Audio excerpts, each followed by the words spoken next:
আসসালামু আলাইকুম এভরিওয়ান। আজকে আমরা বায়োলজির দ্বিতীয় অধ্যায় অর্থাৎ জীবকোষ টিস্যু এর পঞ্চম ভিডিও অর্থাৎ পার্ট 5 এ পৌঁছেছি।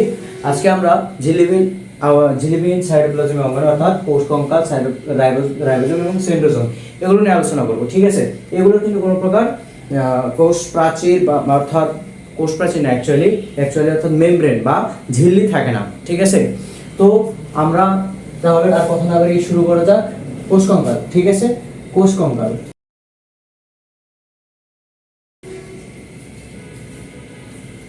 দেখো, কঙ্কালের ইংরেজি কি? স্কেলিটন। ঠিক আছে, স্কেলিটন অর্থ কঙ্কাল, তাহলে কোষ কঙ্কাল। কোষের ইংরেজি কি? সেল, তাহলে সেল স্কেলিটন অর্থাৎ কোষ কঙ্কাল। ঠিক আছে, কোষ কঙ্কাল প্রথম এই শব্দটি ব্যবহার করেন কে? আসলে এটা তিনি কিন্তু আবিষ্কার করেন না। ঠিক আছে, তিনি মূলত কোষ কঙ্কাল শব্দটি ব্যবহার করেন। তিনি প্রথম কোষ কঙ্কাল শব্দটি ব্যবহার করেন প্রথম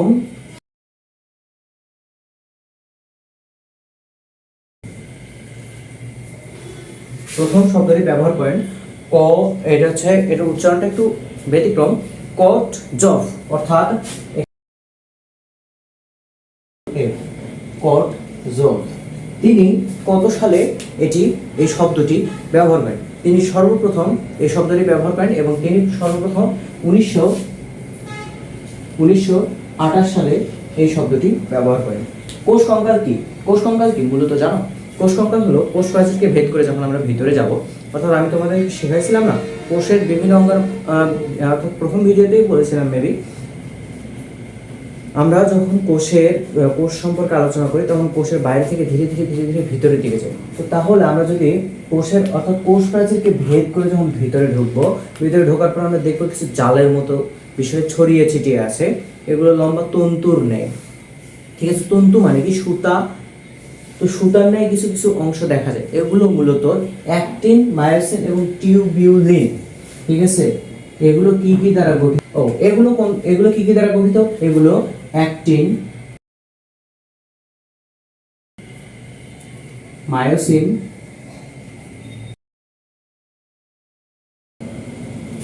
এবং টিউবিউলিন নামক প্রোটিন দ্বারা গঠিত। ঠিক আছে, এগুলো মাইক্রোটিউবিউল,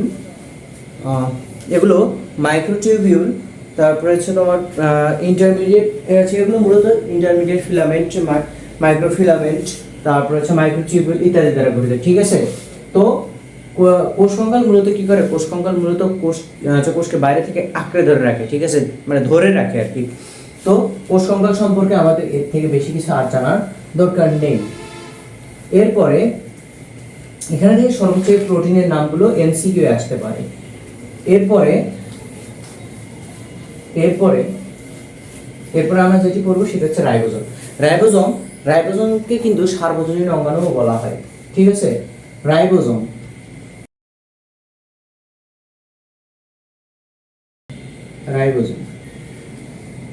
রাইবোজোমকে সার্বজনীন অঙ্গাণু বলা হয়। কেন বলা হয়? রাইবোজোম মোটামুটি সব জায়গায় পাওয়া যায়, প্রাককেন্দ্রিক কোষ এবং প্রকৃতকেন্দ্রিক কোষ, সুকেন্দ্রিক কোষ, প্রাককেন্দ্রিক কোষ, উভয় ধরনের কোষে রাইবোজোমকে পাওয়া যায়। Ribosome common. ঠিক আছে, তো রাইবোজোম এখানে একটু পার্থক্য আছে, একটাতে হচ্ছে 70S আর একটাতে হচ্ছে, এগুলো পরে বুঝবা। এখানে এস বলতে মূলত কিন্তু সেপবার্গস। ঠিক আছে, সেপবার্গস এটা বোঝায়, কিন্তু এইটা এখন না বুঝলেও চলবে। তোমার রাইবোজোম মূলত কি? রাইবোজোম প্রোটিন সংশ্লেষণ করে। কিভাবে প্রোটিন সংশ্লেষণ করে? দেখো, তোমার দেহে যেভাবে প্রোটিন আছে, একটা বাঘের দেহ কি ওইভাবে প্রোটিন আছে? না। কারণটা কি? তোমার ডিএনএ এবং বাঘের ডিএনএ এর মধ্যে পার্থক্য আছে। এমনকি দেখো, তোমার এক বন্ধুর সাথেও কিন্তু তোমার অত বেশি ম্যাচ করবে না। কারণ কি? তোমার ডিএনএ এবং তোমার বন্ধুর ডিএনএ কিন্তু ম্যাচ করবে না সব জায়গায়। কিছু বৈশিষ্ট্যের ক্ষেত্রে হয়তো ম্যাচ করবে, কিন্তু পুরোপুরি কখনোই ম্যাচ করবে না। এর কারণ কি? কারণ তুমি আলাদা, ও আলাদা। এই যে আলাদা, অর্থাৎ এই আলাদা বৈশিষ্ট্যের জন্য আলাদা প্রোটিন দরকার। ঠিক আছে, আমাদের দেহ যেভাবে গঠিত তার দেহ তো ওইভাবে গঠিত হবে না। তো সেক্ষেত্রে এই ডিএনএ সংকেতটা সে বহন করবে এবং ডিএনএ সংকেত অনুযায়ী রাইবোজোম প্রোটিনটা মূলত কি জানো? অ্যামাইনো অ্যাসিডের পলিপেপটাইড চেইন অর্থাৎ এটা একটা পলিমার বলা যায়, ঠিক আছে। এই চেনের মাধ্যমে প্রোটিন করতে হয়। এটা মনোমার কি, মানে ক্ষুদ্রতম অংশ কি, এটা হচ্ছে অ্যামাইনো অ্যাসিড। তো এই অ্যামাইনো অ্যাসিডকে কিভাবে সাজাবে, সে টিআরএনএ অর্থাৎ ট্রান্সফর্মার রাইবোনিউক্লিক অ্যাসিড, হ্যাঁ ট্রান্সফর্মার রাইবোনিউক্লিক অ্যাসিড এবং এমআরএনএ অর্থাৎ মেসেজ রাইবোনিউক্লিক অ্যাসিড এর মাধ্যমে পলিপেপটাইড চেইন গঠন করে। সেটা কিভাবে গঠন করে, কার সাহায্যে, এর রাইবোজোমের সাহায্যে। রাইবোজোমে মূলত পলিপেপটাইড চেইনটা গঠন করে। এটা কিসের ভিত্তিতে গঠন করে, এটা মূলত ডিএনএ এর ভিত্তিতে, ঠিক আছে। ডিএনএ এর ভিত্তিতে আমি লিখে দেই, এর কাজ কি, ডিএনএ, ডিএনএ এর ভিত্তিতে, ডিএনএ এর ভিত্তিতে প্রোটিন সংশ্লেষ, সংশ্লেষ, ঠিক আছে। সংশ্লেষ অর্থ কি, তৈরি করা, সংশ্লেষ করে, ঠিক আছে। তো ডিএনএ এর ভিত্তিতে, কোনটার ভিত্তিতে, ডিএনএ এর ভিত্তিতে সে প্রোটিন সংশ্লেষ করে। দেন রাইবোজোম, রাইবোজোমের আরো একটা বিষয় কি, এ এনজাইম অর্থাৎ তোমার হচ্ছে এনজাইম প্রাণ রাসায়নিক ক্রিয়াকে ত্বরান্বিত করতে পারে, মন্থরও করতে পারে, অর্থাৎ ওইটার উপর প্রভাব ফেলে। এনজাইম মূলত কি, প্রাণ রাসায়নিক ক্রিয়ার উপর, ক্রিয়াকে সাধারণত ত্বরান্বিত করে, তবে বিশেষ বিশেষ ক্ষেত্রে এটি মন্থরও করে থাকে। তো সেক্ষেত্রে এই প্রাণ রাসায়নিক পদার্থগুলো অর্থাৎ এনজাইমগুলোকে নিশ্চিত করতে রাইবোজোম গুরুত্বপূর্ণ ভূমিকা পালন করে, অর্থাৎ রাইবোজোমের ভূমিকা এনজাইমের সঙ্গেও সংশ্লিষ্ট। তবে এর মূল ভূমিকা কি, এর মূল ভূমিকা হলো এটি প্রোটিন সংশ্লেষণ করে। এই রাইবোজোম প্রথম আবিষ্কার করে কে, রাইবোজোম প্রথম আবিষ্কার করে আলবার্ট ক্লাউড, মানে প্রথম আবিষ্কার বলতে আবিষ্কার আর কি, রাইবোজোমের আবিষ্কারক, রাইবোজোমের আবিষ্কারক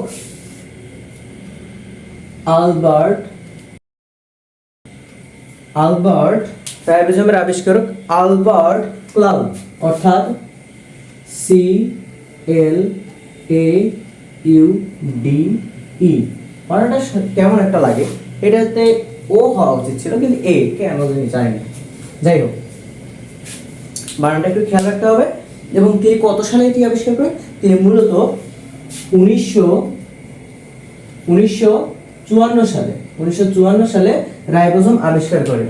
এরপর এটার নামকরণ কে করে, ঠিক আছে। রাইবোজোমের প্রথম নামকরণ করে রিচার্ড ব্রুকস। তো রাইবোজোমের নামকরণ করে কে, রাইবোজোমের নামকরণ করেন রিচার্ড ব্রুক রবার্টস। তো তিনি কত সালে এটি নামকরণ করেন, তিনি নামকরণ করেন 1958 সালে, ঠিক আছে। তো রাইবোজোম সম্পর্কে এতটুকুই, এর থেকে বেশি আর জানার দরকার নেই।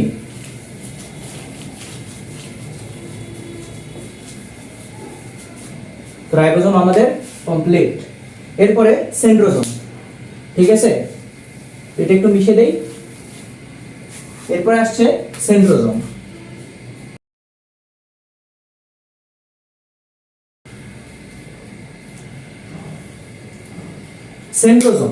সেন্ট্রোজোম মূলত দেখো, কোষ প্রাচীর, কোষ গহ্বর, এগুলো মূলত উদ্ভিদ কোষের বৈশিষ্ট্য।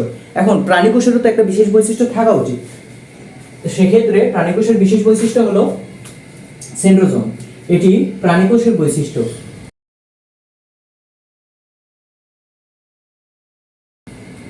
এটি মূলত কি করে, এটি কোষ বিভাজনের সময় অ্যাস্টার রে গঠন করে, অর্থাৎ এটি কোষ বিভাজনে সহায়তা করে।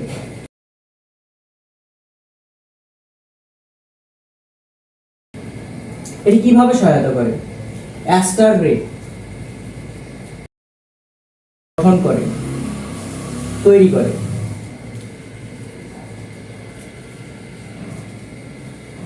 অ্যাস্টার রে তৈরি করে। এই অ্যাস্টার রে দ্বারা কি হয়, তোমরা যখন যদি তৃতীয় অধ্যায় করে থাকো তাহলে তৃতীয় অধ্যায় দেখবে এরকম, অর্থাৎ প্রোমেটাফেজ, ঠিক আছে। প্রোমেটাফেজ দশায় দেখবে প্রাণী কোষে, এটা ধরে নাও, প্রাণী কোষের দুই প্রান্তে দুটি সেন্ট্রিওল, অর্থাৎ সেন্ট্রোজোমের যেই চারপাশে যে ঘন তরলটা থাকে তাকে বলা হয় সেন্ট্রোমিয়ার বা সেন্ট্রোস্ফিয়ার। ঠিক আছে, তো এটাকে সেন্ট্রোস্ফিয়ার বলা হয়। এবং এর ভিতরে যেই দণ্ডাকার অংশ দেখা যায় নলাকার, সেটি হচ্ছে এটিকে বলা হয় হচ্ছে সেন্ট্রিওল। ঠিক আছে, এই সেন্ট্রিওলগুলো কি করে, এরকম দেখবে কোষ বিভাজনের সময় এরকম চারপাশে অ্যাস্টার রে গঠন করে। ঠিক আছে, এই অ্যাস্টার রের আবার কাজ কি, এই অ্যাস্টার রে এভাবে দেখো, এভাবে যুক্ত হয় এবং এখানে ধরো এভাবে এখানে এভাবে ক্রোমোজোম গুলো থাকে। অর্থাৎ এই যে অ্যাস্টার রে গুলো দেখা যাচ্ছে, এই অ্যাস্টার রে গুলো গঠন করে কি, এই অ্যাস্টার রে গঠন করে এই সেন্ট্রোজোমের সেন্ট্রিওল। অর্থাৎ এটি কোষ বিভাজনে সহায়তা করে, এটি স্পিন্ডল তন্তু গঠনের ক্ষেত্রে অ্যাস্টার রে তৈরি করে। ঠিক আছে, তো অ্যাস্টার রে কমপ্লিট।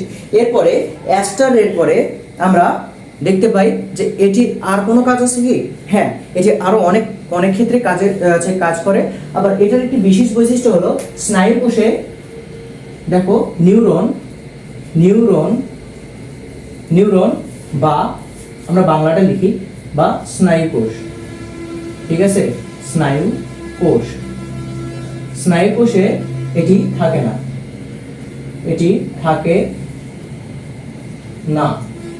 কেন থাকে না? দেখো, স্নায়ু কোষ কখনো বিভাজিত হয় না। ঠিক আছে, স্নায়ু কোষ কখনোই বিভাজিত হয় না। আমাদের দেহে আগেও যতখানি স্নায়ু কোষ, যতগুলো জন্মের সময় যতগুলো স্নায়ু কোষ, এখনো ততগুলো স্নায়ু কোষ। অর্থাৎ স্নায়ু কোষের পরিবর্তন হয় না, স্নায়ু কোষ বিভাজিতও হয় না। অর্থাৎ একটি থেকে দুটি, দুটি থেকে তিনটি, দুটি থেকে চারটি এভাবে হয় না। আবার স্নায়ু কোষে তো মিয়োসিস কোষ বিভাজন কখনোই সম্ভব না। অর্থাৎ স্নায়ু কোষে এটি থাকে না, অর্থাৎ সেন্ট্রোজোম থাকে না বলেই, অর্থাৎ সেন্ট্রোজোম থাকে না, মূলত সক্রিয় সেন্ট্রোজোম থাকে না, এটি সক্রিয়। ঠিক আছে, এটাকে আমি একটু উল্লেখ করে দিই, সক্রিয়। এই সক্রিয় কেন? নিষ্ক্রিয় অবস্থায় যদি থাকে তাহলে তো সেটা কোষ বিভাজনে অংশগ্রহণ করবে না, আর যদি সক্রিয় যদি না থাকে তাহলে কোষ বিভাজন সম্ভব না। অর্থাৎ নিউরন অর্থাৎ স্নায়ু কোষ একই সাথে বিভাজিত হয় না এবং এতে সক্রিয় সেন্ট্রোজোম থাকেও না। ঠিক আছে, এরপরে সেন্ট্রোজোম আবিষ্কার করে কে? Edward von Benden. ঠিক আছে, আমি একটু এগুলো মিশে দিই, হ্যাঁ মিশাই দিই।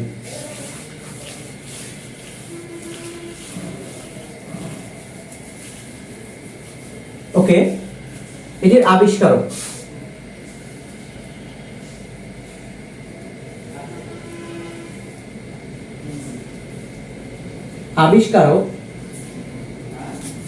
এডওয়ার্ড, দেখো বানানটা একটু অবশ্যই খেয়াল করতে হবে। আমরা এডওয়ার্ড দেখে এডি লিখতে পারি, আমি এই কারণে ভুল বানান দিয়ে লিখলাম, কারণ কি আমরা স্টুডেন্টরা সবসময় এটা ভুল করি, অ্যাড। ঠিক আছে, আমরা অ্যাড দেখতে খুব অভ্যস্ত হওয়ার কারণে এডি লিখে বসে থাকি। এক্ষেত্রে কিন্তু কখনোই অ্যাড এডি হয় না, ইডি, অ্যাড ও। ঠিক আছে, অ্যাডো, তারপরে দেখো আর, এটা লেখার জন্য আমরা অনেকে লিখবো এ আর ডি, কখনোই না, এটা লিখলে ভুল। অর্থাৎ লিখতে হবে A D U A R D, Edward von, V O N, von, Benden, B N D N, Benden, Edward von Benden. এখন অবশ্যই তোমাদের মনে যে প্রশ্ন আসছে, এটি কত সালে আবিষ্কৃত হয়? হ্যাঁ, এটি আবিষ্কৃত হয় 1881 সালে, 1881 সালে। এখন আমরা সবাই জানি যে যখন আবিষ্কার হয় তখন ওই এক্সাক্ট নাম থাকে না বললেই চলে। তো এক্সাক্ট নামটা কে দেয়? থিওডোর বোভ্যারি। ঠিক আছে, তাহলে নামকরণটা আমরা অবশ্যই উল্লেখ করব। নামকরণ করেন থিওডোর বোভ্যারি। ঠিক আছে, থিওডোর বোভ্যারি কত সালে? ঠিক আছে, কত সালে এই নামকরণটা করে? তিনি নামকরণটা করেন 1888 সালে। এই সালটা মনে রাখা সব থেকে সহজ, 1888, মানে 1 এর পর সবগুলো 8। ঠিক আছে, তো সেন্ট্রোজোম সম্পর্কে আলোচনা এটুকুই ছিল এবং এর মাধ্যমে আমাদের সাইটোপ্লাজমীয় অঙ্গাণু এর আলোচনাও শেষ হলো। সাইটোপ্লাজমীয় অঙ্গাণুগুলো দুই ভাগে ভাগ করা যায়, ঝিল্লিযুক্ত এবং ঝিল্লিবিহীন। আজকে যেই তিনটা আলোচনা করেছি এই তিনটা অবশ্যই ঝিল্লিবিহীন, অর্থাৎ এগুলোতে কোনো আবরণ থাকে না। এগুলো আবরণ ছাড়াই থাকে। তো এই ক্ষেত্রে একটা প্রশ্ন আসে কি, যে সেন্ট্রোজোম যেহেতু এইটা, যদি এইটা সেন্ট্রোজোম হয় এবং এইটা যদি দুটো নলাকার অংশ হয়,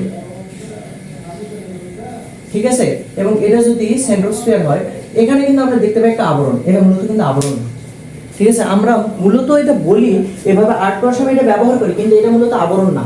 দেখো কোষের মধ্যে তুমি একটা জিনিস খেয়াল করে দেখবে, তুমি আজকে একটা কাজ করো, সেটা কি দেখবে যে তোমরা একটা ঘন যে কোনো একটা কিছু, অর্থাৎ আমরা অনেক সময় তরল যে গুড়, ঠিক আছে, গুড়টা আছে না, সেটা একটু পানিতে ফেলবা, ঠিক আছে, দেখবে কিছু অংশ পানিতে মিশে যাচ্ছে আর কিছু অংশ পানির নিচেই আছে, হ্যাঁ। আর বিশেষ করে যদি রসায়নের তোমরা হচ্ছে 11 নম্বর অধ্যায়, অর্থাৎ জীবাশ্ম ও জ্বালানি, এই অধ্যায়টা যদি পড়ো তাহলে সেখানে দেখতে পাবে যে জীবাশ্ম ও জ্বালানিতে একটা টপিক আছে, সেটা হচ্ছে অ্যালকেনগুলো সাধারণত প্যারাফিন অর্থাৎ নিষ্ক্রিয় হওয়ার কারণে এটি ব্রোমিন দ্রবণের সাথে বিক্রিয়া করে না। তখন দেখো যদি অ্যালকেনের একটা দ্রবণ নেওয়া হয়, তাহলে সেখানে যদি এক ফোঁটা ব্রোমিন ফেলা হয়, এটা ধরো অ্যালকেনের দ্রবণ, সেখানে যদি ব্রোমিন ফেলানো হয়, তাহলে ব্রোমিনগুলো এইভাবে মানে যেই লাল বর্ণের ব্রোমিনগুলো থাকে সেগুলো কিন্তু দ্রবীভূত হয় না, ওগুলো ওভাবেই থাকে এবং বিক্রিয়া করে না। তো সেক্ষেত্রে এভাবেই পড়ে থাকে। ঠিক সেই রকম কোষের মধ্যে এরকম কোষের যে ঘনত্ব তার থেকে অধিক ঘনত্বের এখানে একটি তরল দেখা যায়, যার কারণে এটি কোষের অন্যান্য অংশের থেকে আলাদা, এবং এর আশেপাশে যে তরলটা দেখা যায় এটাকে বলা হয় সেন্ট্রোস্ফিয়ার, ঠিক আছে, সেন্ট্রোস্ফিয়ার,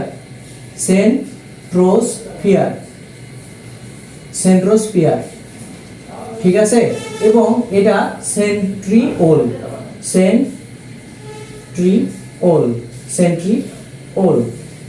ঠিক আছে, এটা হচ্ছে সেন্ট্রিওল। তো আমরা আশা করি এটা বুঝতে পেরেছি যে এইখানে কোনো আবরণ বা পর্দা বা ঝিল্লি থাকে না, এটা ঝিল্লিবিহীন একটা অঙ্গাণু, ঠিক আছে। তো আমাদের মনে এই কনফিউশনটা থাকে, তো কনফিউশনের জায়গা থেকে আমি কথাটি বললাম, অর্থাৎ আমাদের সেন্ট্রোজোম কমপ্লিট, অর্থাৎ আমাদের যে সাইটোপ্লাজমীয় অঙ্গাণু সেগুলো টোটালি কমপ্লিট। তো আশা করি এভাবে আমার সাথে যদি পড়তে থাকো তাহলে তোমাদের আর মুখস্থ করতে হবে না, চিত্র দেখে দেখে পরীক্ষায় আসতে চিত্র মাথায় নিয়ে এসে তোমরা লিখতে পারবে। এবং যেগুলো আবিষ্কারক এবং নামকরণ করে এগুলো আমি লিখেছি না, এগুলো তোমাদের এসএসসি লেভেলে কখনোই প্রশ্নে আসবে না, বাস্তব কথা কখনো আসবে না। তবে যেগুলো বইয়ে আছে, অর্থাৎ যেমন ধরো হচ্ছে তোমার প্লাস্টিড, মাইটোকন্ড্রিয়া, এগুলো আবিষ্কারক এবং নামকরণ এগুলো আসতে পারে, হ্যাঁ, তবে এগুলো না আসার সম্ভাবনা অনেক বেশি, অর্থাৎ আসবে না বলেই চলে। তো কিন্তু এগুলো কেন জানতে হবে, যারা মেডিকেলের টার্গেটে আসো, যারা মেডিকেল কলেজে পড়তে চাও, তাদের ক্ষেত্রে এখন থেকে একটু অ্যাডভান্স লার্নিং করতে হবে, যাতে তোমরা ইন্টারমিডিয়েটে উঠে একটু তোমাদের তুলনামূলক মানে যাদের বই খুলে দেখতে পারো যে এগুলো তো আমার সবই জানা আছে, এগুলো কোথায় দেখছি, হ্যাঁ ভাইয়ার ক্লাসে দেখেছিলাম, ভাইয়ার ক্লাসে দেখাইছিল। তো সেক্ষেত্রে তোমাদের ইন্টারমিডিয়েটে অত বড় সিলেবাস কম সময় কাভার দিতে একটু সাহায্য করবে, কারণ এখানে তোমরা অনেক টাইম পাবা, ঠিক আছে। তো আশা করি এগুলো কমপ্লিট।